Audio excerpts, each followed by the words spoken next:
नमस्कार दोस्त, मैं आपका दोस्त रोहित कुमार और मैं एक बार फिर आपको स्वागत करता हूं जेएस मेमोरियल एकेडमी के ऑनलाइन क्लास में।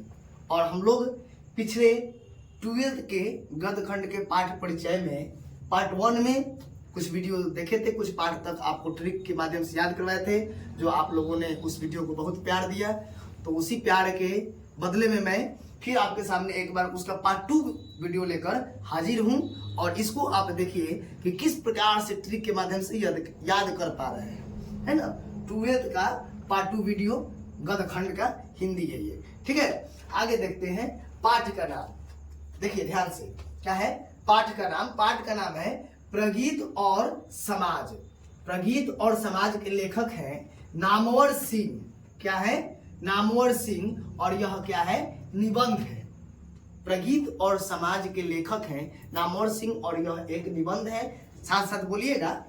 देखिए इसको कैसे याद करेंगे ट्रिक से, देखिए आंख बंद और डीवा गायब। प्रगीत और समाज मतलब कि जब आप समाज में प्रगति कीजिएगा, मतलब डेवलपमेंट की तरफ आप जब बढ़िएगा, समाज में आगे जब बढ़िएगा, खूब तरक्की कीजिए, खूब पढ़िए लिखिए, समाज में जब आगे बढ़िएगा तो आपका क्या होगा? नाम होगा। क्या होगा? आपका नाम होगा। और जब आपको नाम होगा, आपका नाम पूरा होगा तो क्या लगेगा? आपको नीमन लगेगा। नीमन लगेगा, क्या लगेगा? नीमन लगेगा, मतलब अच्छा लगेगा, है ना। तो प्रगति जब समाज में आप कीजिएगा तो इसे याद कर सकते प्रगीत और समाज। नामवर से नाम होगा आपका, नामवर सिंह, और ये नाम होगा जब आपको कैसा लगेगा? अच्छा लगेगा। तो अच्छा मतलब नीमन लगेगा, नीमन मतलब निबंध। याद हुआ कि नहीं? कमेंट बॉक्स में बताइएगा, है ना। 10 नंबर है जूठन। जूठन इस चैप्टर का नाम है और इसके लेखक हैं ओम प्रकाश वाल्मीकि और यह एक आत्मकथा है। ये बहुत ही दर्दनाक एक आत्मकथा है, ओम प्रकाश वाल्मीकि जी द्वारा रचित है। इसको पढ़िएगा तो शायद आपके हृदय से आंसू बह जाए। और इसको हम ट्रिक से कैसे याद कर पाएंगे, देखिएगा। जूठन, जूठन मतलब क्या होता है बताइए? जूठन मतलब बताओ, जूठन मतलब क्या होता है? जूठन मतलब होता है, जूठन मतलब होता है जूठा। जो कोई खाना उना खा के छोड़ देता है, जब कोई खा के छोड़ दिया उसको हमको खाना पड़े, उसी को हम लोग क्या कहते हैं? जूठा, है ना। तो जब जूठा होता है, जब जूठन होता है, कोई भी जूठन होता है, मान लीजिए कोई पूजा पाठ है, कोई पूजा है जहाँ पे आरती पूजा में ओम जय जगदीश हरे आरती हो रही है, ओम जय जगदीश हरे स्वामी हो रहा है, ओम जय जगदीश हरे। और उसमें आपको क्या मिल गया? जूठन मिल गया खाने को। अगर उसमें आपको जूठन मिल गया खाने को तो आप प्रकाश में खाइएगा? नहीं खाइएगा, प्रकाश में आप नहीं खाइएगा। उसको जब भी खाइएगा तो जूठा है, उसको छुप के लुका के खाइएगा, क्योंकि किसी का जूठा हुआ है ना, जूठन है। तो जूठन के लेखक प्रकाश में नहीं खाइएगा। ओम प्रकाश वाल्मीकि लेखक है, मतलब कि जब ओम मतलब पूजा में आपको जूठन मिला तो आप प्रकाश में नहीं खाइएगा, तो जूठन से जूठन। आप प्रकाश में नहीं खाने से इसका नाम क्या याद करेंगे? ओम प्रकाश वाल्मीकि, है ना। अब ये जो है बात, ये तो आप पर बहुत ही मतलब दर्दनाक वाली बात हो गई, आपको ये बहुत ही ठेस पहुंचाने वाली बात हो गई। आपकी ये ऐसी कथा है कि आप किसी को बता नहीं सकते हैं। ये आपकी एक कथा हो गई जीवन की, इसको किसी को बता नहीं सकिएगा, है ना। आप बताइएगा भी तो बहुत डेवलपमेंट, बहुत आगे बढ़ जाएगा तब बतलाइएगा, क्योंकि ये आपकी क्या हो गई? आत्मकथा हुई, आपकी कथा हो गई। तो ये क्या है? ओम प्रकाश वाल्मीकि जी का आत्मकथा। इस प्रकार से आप याद कर सकते हैं। आगे आइए, बहुत ही कॉमेडी, मतलब थोड़ा सा मजेदार इसमें ट्रिक है। हंसते हुए मेरा अकेलापन, मलया इसके लेखक हैं और ये क्या है? एक डायरी है। ये क्या है? डायरी है। बोलिएगा साथ में। और सब्सक्राइब बटन और शेयर जरूर कीजिएगा, सब्सक्राइब बटन दबा के शेयर कीजिए, थोड़ा कोऑपरेट कीजिए, है ना। तो हंसते हुए मेरा अकेलापन, मलया और डायरी। देखिए आमतौर पर एक बीमारी सुने होंगे, डायरिया। क्या नाम सुने होगा? डायरिया। डायरिया में क्या होता है कि आपको मुंह पेट मतलब दस्त खूब होता है बार बार। अब मतलब इस प्रकार से डायरिया में आपको मतलब दस्त लगेंगे कि आपको लगेगा कि एकदम जल्दी से जल्दी बाथरूम में जाना एकदम अनिवार्य है, नहीं तो इधर ही कुछ गंदा हो जाए, है ना। मल जो है, मल इधर ही कहीं एग्जिस्ट कर जाए, तो इसके लिए आपको बाथरूम में जाने की आवश्यकता पड़ेगी। और जब उतना तगड़ा जब बाथरूम में जाइए, उतना तगड़ा आपको है, बाथरूम जब जाइएगा तो कुछ देर बाद आपको क्या होगा? बहुत ही आनंद आएगा। कुछ देर बाद आप बहुत ही मुस्कुराहट आपके चेहरा पर आएगा कि हाँ, आपके संकट से बचे हम, है ना, नहीं तो गड़बड़ हो जाता है। और ये बाथरूम में कहाँ रहिए, कैसे रहिएगा, अकेले रहिएगा, थोड़े बाथरूम में किसी को लेके जाइएगा, बाथरूम में अकेले रहिएगा, है ना। तो हंसते हुए वहां पे क्या कीजिएगा, अकेले हंसिएगा। क्या त्याग करके, मल को त्याग करके, क्या त्याग करके, मल को त्याग करके, मतलब मल ऐसे केवल ट्रिक के लिए है, ठीक है, केवल ट्रिक के लिए है ना। तो हंसते हुए मेरा अकेलापन मल को त्याग करके, और ये कब मल त्याग कर है, ज्यादा डायरिया हुआ है तब तो डायरिया से डायरी याद कर सकते हैं, है ना। आगे नेक्स्ट चलिए, तिरिच।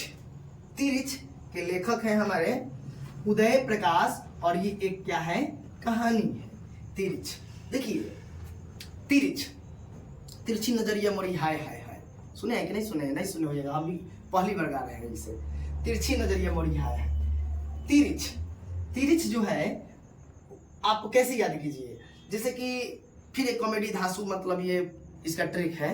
जैसे कि मान चलिए कि आप कहीं पे गए हुए हैं, है ना, कोचिंग क्लास में कहीं गए हुए हैं, कहीं पढ़ रहे हैं, और वहां पे आप बैठे हुए हैं, और वहां पे कोई लड़की आपको, जिसको आप चाह रहे हो, और वो तिरछी नजरिया से आपको क्या कर ली, एक बार देख ली, है ना।